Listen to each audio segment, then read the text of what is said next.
I sold your house. My mother-in-law's smug voice crackled through my phone. Julia needs a proper home to start her life with Daniel, and you clearly don't deserve this place. I stood in the makeshift medical tent in rural Guatemala, where I'd been volunteering for the past 3 weeks, and felt an odd sense of calm wash over me. After 8 years of marriage to Daniel, Margaret's attempts to undermine me have become almost predictable. That's interesting, I replied, keeping my voice steady as I organized medical supplies. And how exactly did you manage that? Daniel gave me power of attorney while you're off playing hero in whatever third world country you're in, she said, her satisfaction evident. The papers are already signed. Julia and Daniel will move in next week. Don't bother coming back. There's nothing here for you anymore. I couldn't help but smile, though Margaret couldn't see it. Well, good luck with that. I hope everything works out exactly as it should. My calm response clearly threw her off. What's that supposed to mean? She demanded, her voice sharp. You've lost, Amanda. Just accept it with some dignity. I ended the call and took a deep breath, looking out at the mountains surrounding our medical camp. The irony of the situation wasn't lost on me. 3 weeks ago, I left for this medical mission knowing my marriage was in trouble, but I hadn't expected Margaret to make such a bold move. Daniel, my husband of 8 years, had been distant for months, working late at his architectural firm, coming home with perfume on his clothes that wasn't mine. I found receipts for expensive restaurants I'd never been to, heard whispered phone conversations that ended abruptly when I entered the room. Then came Julia, his new assistant, 24 and fresh out of college, with her perfect smile and seemingly innocent questions about our marriage. But Margaret, she'd been working against me from day one. From the moment Daniel brought me home 8 years ago, she'd made it clear I wasn't good enough for her precious son. Never mind that I was a successful emergency room doctor, that I'd worked my way through medical school, that I'd saved lives. To Margaret, I was just the woman who took her son away. What Margaret didn't know, what none of them knew, was that I'd been prepared for something like this. 6 months ago, when I first suspected Daniel's affair, I'd visited my family lawyer, Eleanor Chen.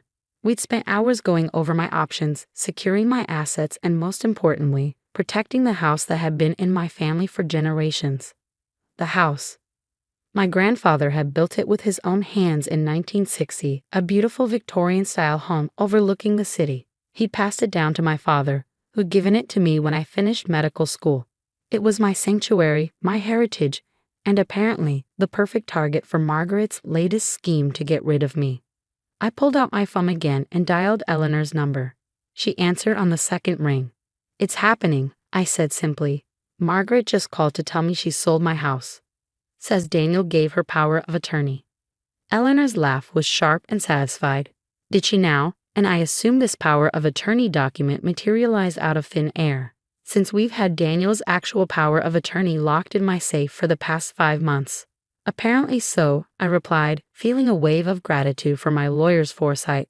She says the papers are signed and Julia's moving in next week. Well, Eleanor said, and I could hear her typing in the background. I've just sent emails to the police, the county recorder's office, and RPI. Any attempt to sell that house without your signature is fraud, and we've got everything documented. Would you like me to proceed with pressing charges? I thought about Margaret's smugness, about Daniel's betrayal, about Julia's innocent act. Yes, I said firmly. It's time they learned actions have consequences. Consider it done, Eleanor replied. And Amanda.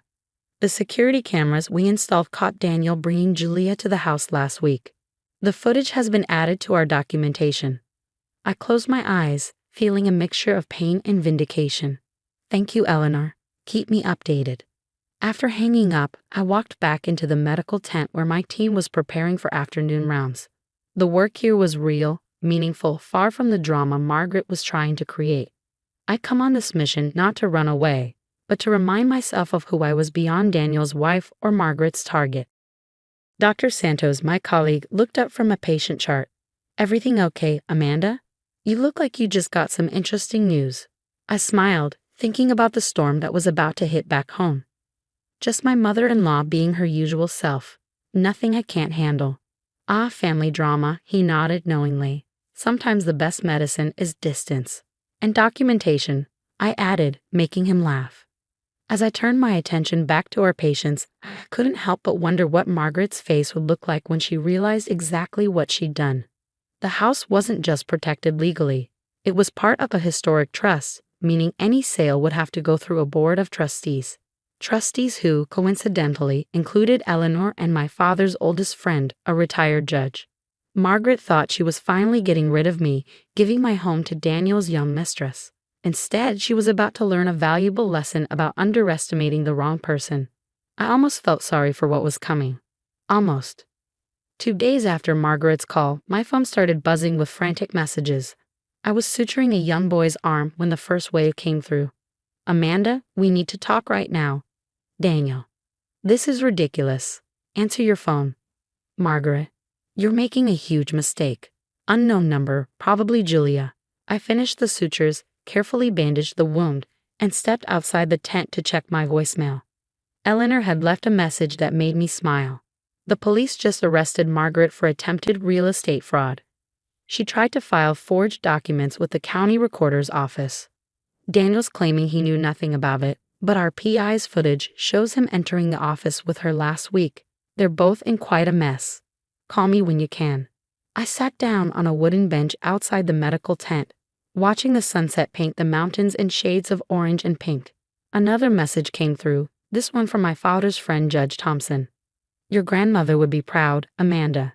Margaret tried to push this sale through the historic trust board today. When I showed her the original deed and trust documents, she turned whiter than my courtroom wig. The satisfaction I felt wasn't about revenge, it was about justice. Margaret had spent years trying to push me out of Daniel's life, but this time she pushed too far." My phone rang again. Daniel. After 8 years of marriage, I knew his patterns. He'd be trying to charm his way out of this, to make me feel like I was overreacting. This time, I decided to answer. "Amanda, baby, you need to stop this," he said immediately, his voice taking on that soothing tone he used when he wanted something. "Mom was just trying to help us. Julia and I. We're in love. Can't we handle this like adults?" I watched a hummingbird dart between flowers as I replied. "Like adults? You mean like how you adultly had an affair with your assistant? Or how you adultly let your mother try to steal my family home?" "I didn't know she was going to do that," he protested weakly. "Really? So you weren't with her at the county recorder's office last week? Because the security cameras say otherwise, Daniel." Silence. "The house has been in my family for 3 generations," I continued, my voice steady. "My grandfather built it. My father grew up there. I was born there. Did you really think I wouldn't protect it?" "You're being vindictive," he accused, his charm evaporating. "Julia's pregnant. We need a home." The news should have hurt more than it did. Instead, I felt oddly detached. "Congratulations. I'm sure Margaret will be thrilled.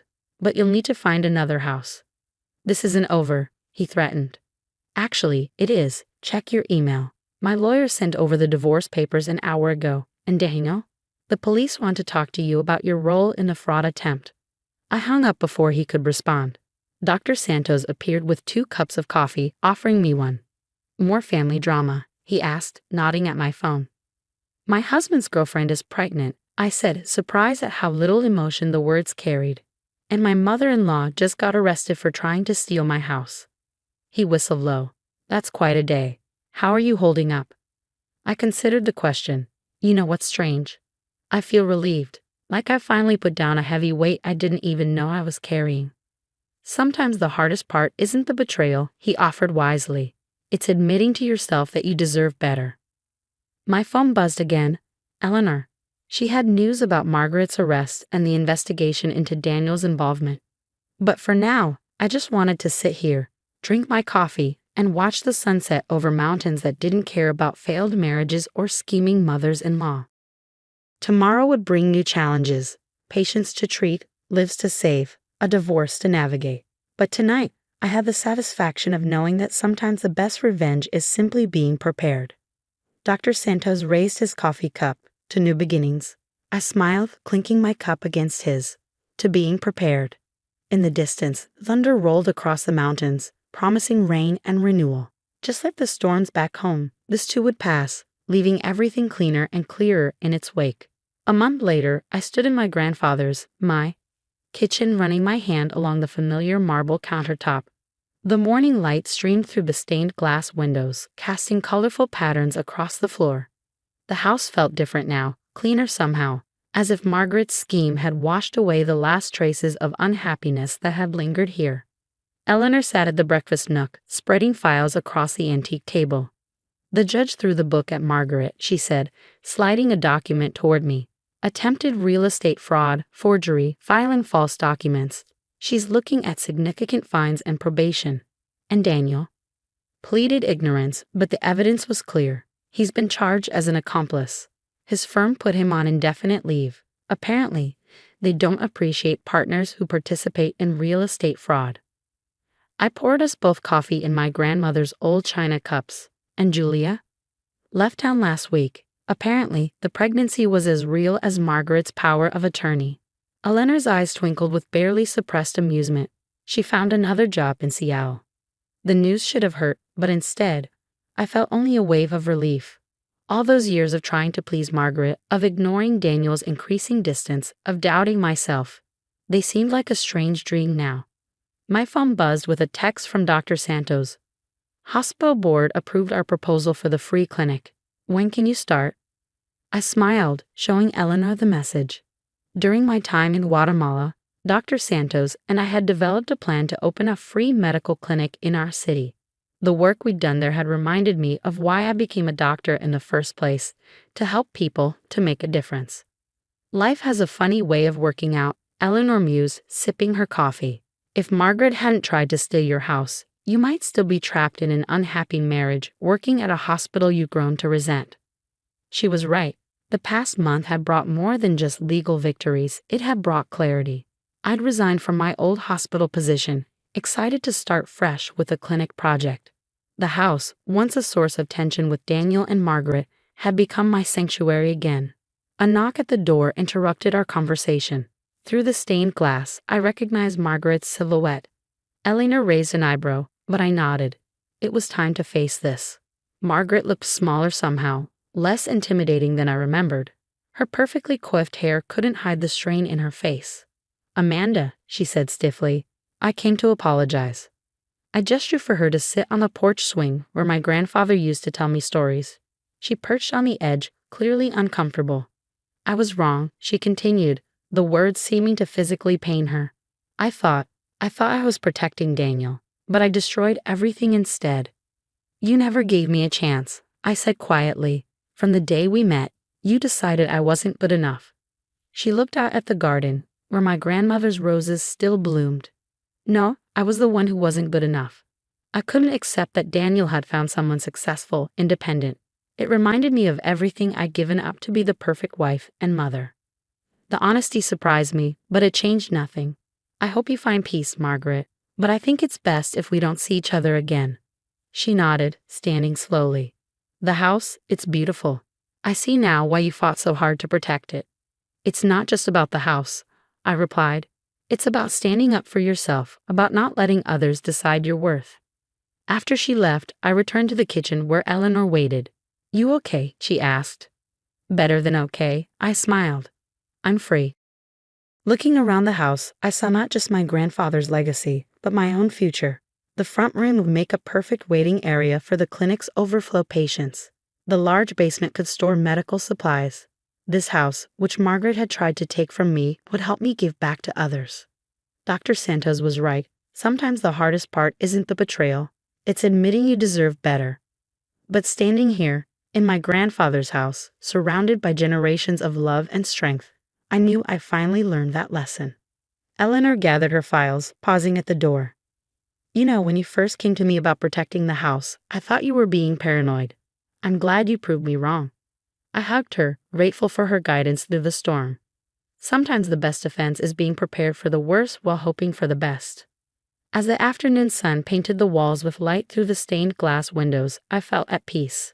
Margaret, Daniel, Julia, they had all underestimated me, and in doing so, had set me free.